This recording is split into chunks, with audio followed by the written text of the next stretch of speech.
Vamos para o segundo bloco. Primeira pergunta vem em nome da Assembleia Nacional dos Estudantes Livres.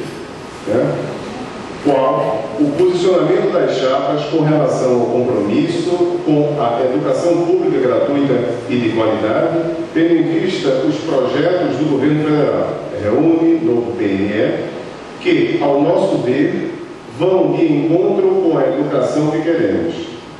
Qual o posicionamento das chapas com relação aos problemas gerados pelas formas de opressão que são refletidas dentro da universidade? Machismo, exemplo, caso específico que aconteceu aqui na universidade.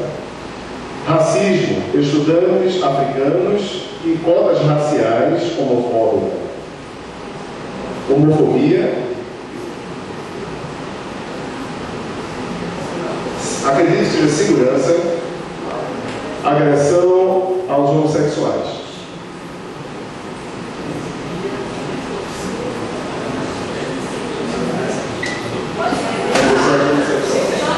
Pode explicar essa segunda pergunta?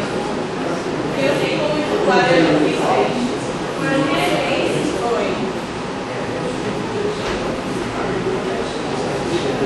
Não. Veja, por regra, estabelecido um protocolo em relação à conduta, tá? Ela só pode ser feito da forma escrita, então já foi avisado os candidatos, mantém-se a mesma forma. Machismo foi lido? Segunda pergunta, Daniel Rodrigues pergunta: qual a avaliação feita pelos candidatos sobre o PROIFES e o ANDES-SM?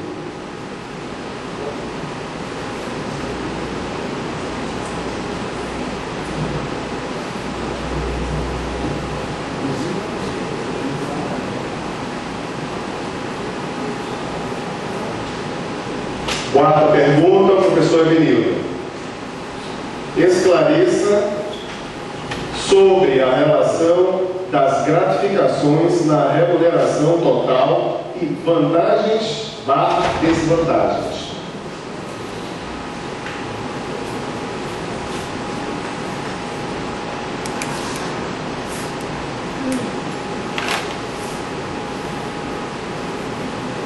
Última pergunta, Alexandre Viana.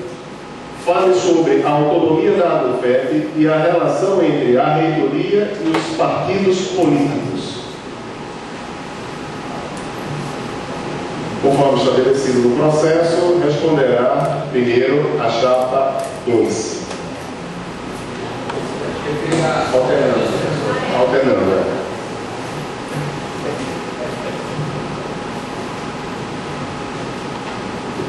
Bem, qual o posicionamento das chapas com compromisso em relação à educação? Eu sou defensora assídua da educação, né, desde a educação básica. E nós estamos, inclusive, cabeçando a luta pelo PIB da educação 10%. Né?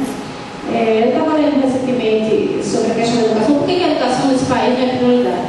Em 2010, 3 motivos de escassez de dinheiro para a educação. Em 2010, o governo repassou aos grupos empresariais 144 bilhões na forma de inserção e incentivos fiscais. Mais de 40 bilhões estão prometidos para a Copa e para as Olimpíadas. O orçamento da União de 2011 previu 950 bilhões para o pagamento de juros e a amortização das dívidas externas e internas. Então, nesse sentido, como é que esse governo vê a educação? Por isso que nós estamos aqui, porque eu atuei desde a educação básica e o receio é que o desmontamento que aconteceu na educação básica ocorra com a educação superior, porque o processo é parecido. Então, nesse sentido, estamos aqui para acreditar em educação. Eu acredito que a gente pode defender sim a educação. Tanto é que algumas mudanças na educação foram feitas por conta da luta da mobilização docente. As greves que historicamente às vezes são acusadas de que não funcionaram, funcionaram sim.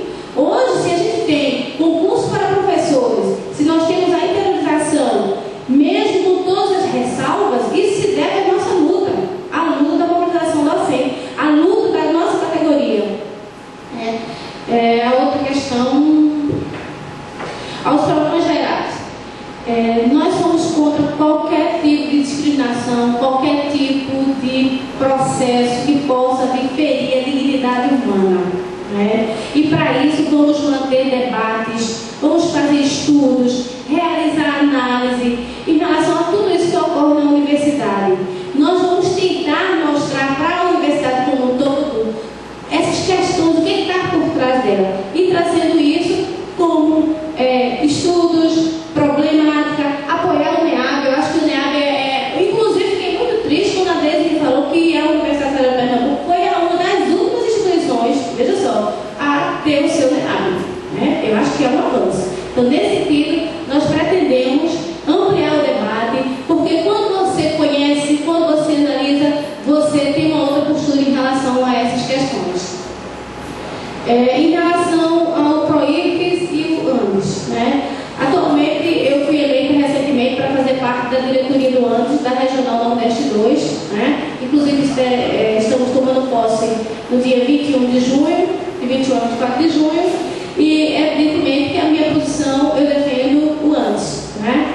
O PROIFES foi um sindicato montado dentro do atual governo que quis desmobilizar a categoria, que separa a nossa categoria, que desmobiliza a categoria, uma vez que esse governo conhece quase os nossos mecanismos. E, assim sendo, eles conhecem todos os procedimentos que nós utilizamos para se contrapor a ele. Então, eu acredito que quando você separa, você fragiliza. Eu acredito que a gente precisa fortalecer a ADUFEP em relação como sua base, o ANDES. A relação das remunerações locais, vantagens e desvantagem. Sim, nós estamos lutando por carreira única. Então, nós não queremos mais várias linhas do contra-cheque. A gente quer apenas um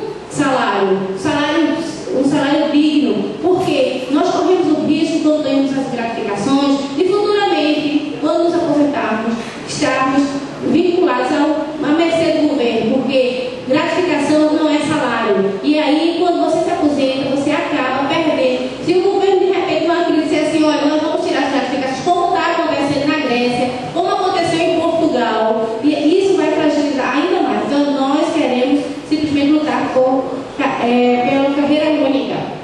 Em relação à autonomia da ADUFEP, eu queria deixar claro, eu não faço parte de nenhum partido, né? O professor Marcelo, ele faz parte do PSTU. A minha luta é por uma sociedade justa, democrática e solidária, certo? E em relação à reitoria, eu acho que a reitoria tem o seu papel e o sindicato tem um outro papel. É preciso sim ter oposição, ter consciência do papel do sindicato. E o papel do sindicato não é aceitar o que está imposto, e sim lutar pela nossa classe.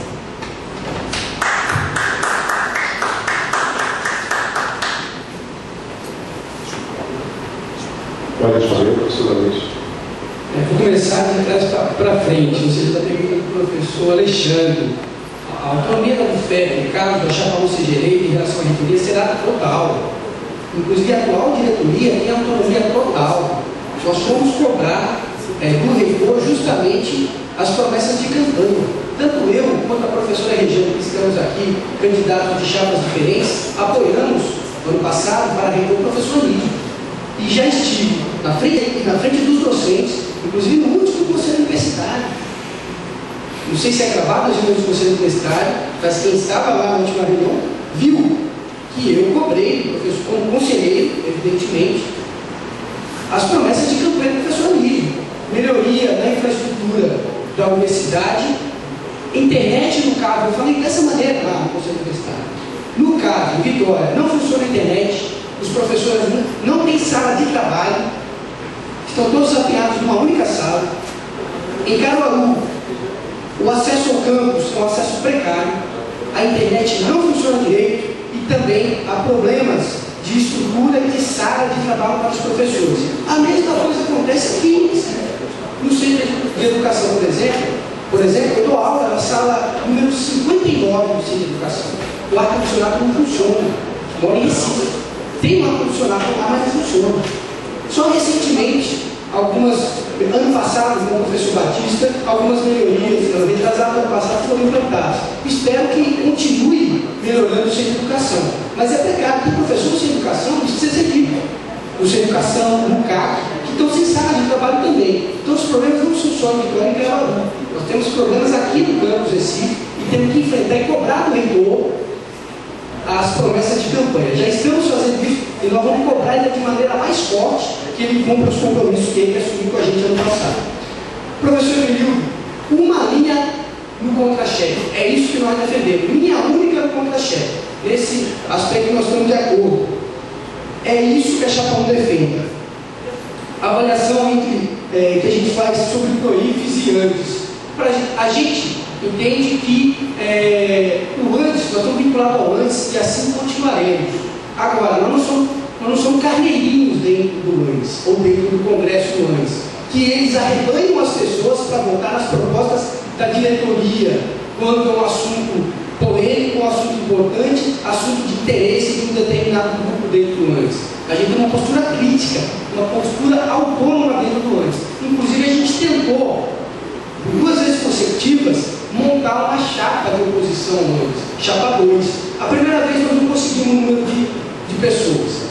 E esse ano nós conseguimos, mas o que a diretoria atual, que a professora Regiane entrou, está fazendo parte agora da direção do ANDES, fez, infiltrou uma pessoa na chapa 2 que não era associada ao sindicato para no tapetão desmobilizar a chapa 2 e prejudicar a chapa 2. E por isso teve chapa única e essa chapa foi eleita. Então, se a chapa 1 ganhar a eleição, nós continuaremos sendo uma oposição crítica, responsável e cobrando da direção do ANDES uma condução equilibrada, negocial e combativa no nosso sindicato. Sobre a questão da ANEL, olha, nós respeitamos todas as entidades estudantis, a ANEL, a UNE, todas têm a sua base, sua representatividade. Eu quero dizer o seguinte, as bandeiras, nós temos várias bandeiras em comum, várias bandeiras em comum.